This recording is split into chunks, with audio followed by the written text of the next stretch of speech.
But let's stay in the football world, but we're going to move to the NFL. Another UNC football player, Mitchell Trubisky. He's been on primetime football the past Oh, 2 weeks, so baby. a lot of NFL fans have been getting a look at Mitch against the Green Bay Packers in Week 1, and then last night against the Seattle Seahawks. So what is your takeaway so far of the Bears and Mitch Trubisky? I mean, the Bears defense is looking pretty good with that guy they got named Khalil Mack. I think Ryan I knows mean, who he we is. talked about this 2 weeks ago. I think Ryan knows who I'm talking about. But yeah, Mitch, that defense was really good. I mean, the defense was what won the game for him. Khalil Mack is a monster. Mitch Trubisky had moments where you saw flashes of the quarterback that we all know that he can be, but I see the two picks that he had. He threw for 200 yards, 2 touchdowns, 25 for 34, and he had a 83 quarterback rating, which is it's a decent game, especially against a Seattle team that still has a good defense, no matter the injuries on that team.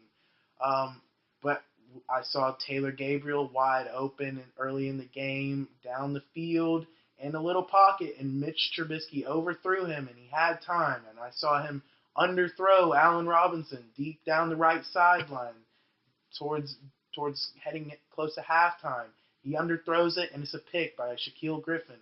And I just see all this the other pick later on in the game, and I just see these underthrows to guys.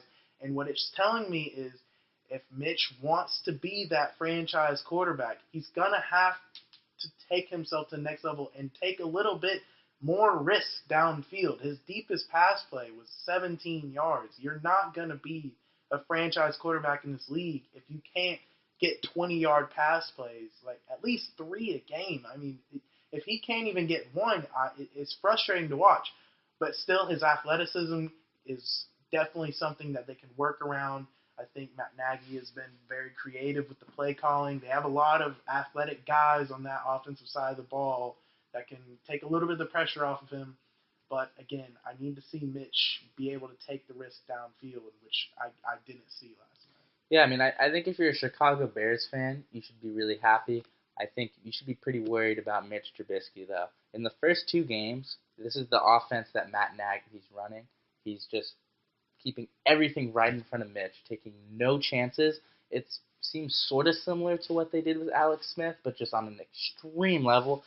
Mitch Trubisky, who's not the most accurate quarterback and missed a lot of throws, still completed 66% of his passes against Green Bay and 74% against Seattle. So they're not taking a lot of risks.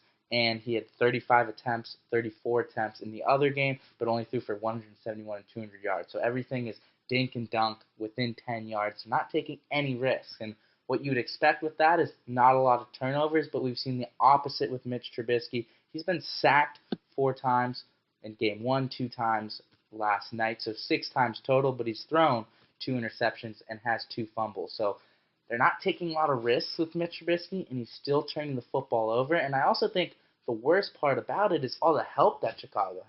I mean, Chicago has one of the most talented rosters, I think, in all of the NFL, but they just don't have the quarterback position. I think the wide receiver core at Chicago, I think it's not bad. Allen Robinson is obviously an upgrade for that team, but I mean the next best receiver is like Taylor Gabriel, and then Yeah, I mean, they have who's their tight end? It's whatever his name is, Trey Burton. Trey Burton, he's a talented guy. He was on the Philadelphia Eagles. I mean, he's a talented pass catcher, but I'm not. I definitely think Matt Nagy's going to have to be a little bit more creative with his route. Like, what are his route patterns going to be? Is he going to layer more routes? Maybe try and use. He needs to utilize more of the play action. I mean, we've seen Mitch who can use his legs. But again, he does have a talented roster, but they need to get that run game going. Tariq Cohen and Jordan Howard are just too good of players to not be having over 80 yards each a game. I mean, honestly, but yeah, I mean the Bears have a great, yeah. You just mentioned Cohen and Jordan Howard. They have a really good offensive line, so they should be able to run the football pretty well. I do think the one thing, and you touched on it, Trubisky's pretty mobile, so I think that's been a plus. In these 2 games, he's definitely been a plus rushed. because that offensive line, I think it could be better.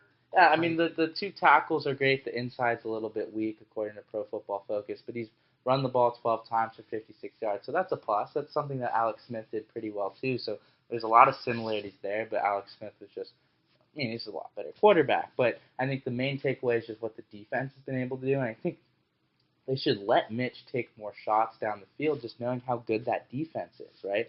The defense right now, 11th in the NFL, 20.5 points per game. They're giving up 323 yards per game, which is 8th in the league, but they've had 10 sacks for the first 2 games, 2 touchdowns, 2 pick six, one by Khalil Mack, and the other, I'm blanking Prince, on that. Prince Amukamara, and then they also have 2 fumble recoveries as well, and 5 forced fumbles. So whenever they're around the football, the front 7 on this team is monstrous. I mean, Roquan Smith, and then you've got Khalil Mack, and you've got Danny Trevathan on that front 7. I mean, that's terrifying. But I think this defense is way better than what the Pro Focus is saying.